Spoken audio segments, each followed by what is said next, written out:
Hello students, hope all of you are well at your home. Dear students, now today I am going to start your new chapter, that is tissues. So students, let's start the new chapter with the introduction of tissue. Students, in previous chapters we have discussed about the cell and different cellular organelles. We have also discussed about the unicellular and multicellular organisms. We have learned that in unicellular organisms such as amoeba, a single cell performs all the functions such as movement, intake of food, gaseous exchange and excretion. But in case of multicellular organisms, there are millions of cells and most of these cells are specialized to carry out specific function. Each specialized function is taken up by a different group of cells, and this group of cells that work together to perform a specific function is called tissue. For example, in human beings, muscular tissue contract and relax to cause movement. Nervous tissue carries message from and to the different parts of body. Similarly, in plants, xylem and phloem tissue conduct water and food respectively from one part of the plant to the other parts. Students, you must know that scientific study of tissue is called as histology.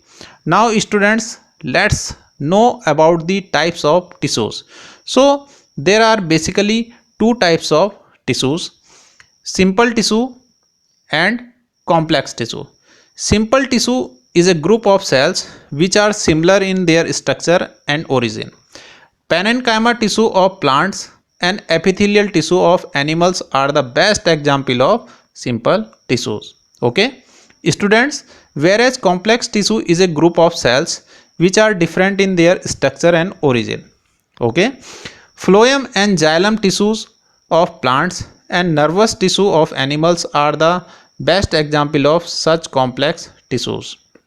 Okay students, now students, let's compare the plant tissues and animal tissues. Students, there are noticeable difference between plant tissues and animal tissues. The first difference between plant tissues and animal tissues is that most of the plant tissues are dead, means they are made up of dead cells. Okay, whereas most of the animal tissues are living. Students, plants are stationary or fixed, means they don't move. So plant tissues are generally supportive in function, non-contractile and need less energy, whereas animal tissues are generally contractile and needs more energy. Okay, another difference is that in plants there is a distinct demarcation between the dividing and non-dividing tissues or regions. For example, in plants there are some tissues known as meristematic tissues which divide throughout their life. Okay, whereas permanent tissues in plants do not divide throughout their life. In case of animal tissues, such demarcation between dividing and non-dividing tissues or region is absent. Okay, so last difference is that the growth in plants is limited to certain regions only, while growth is uniform in animals. Okay students, so students, this is all about the general idea of tissues. Hope now this topic is clear to you. Thank you.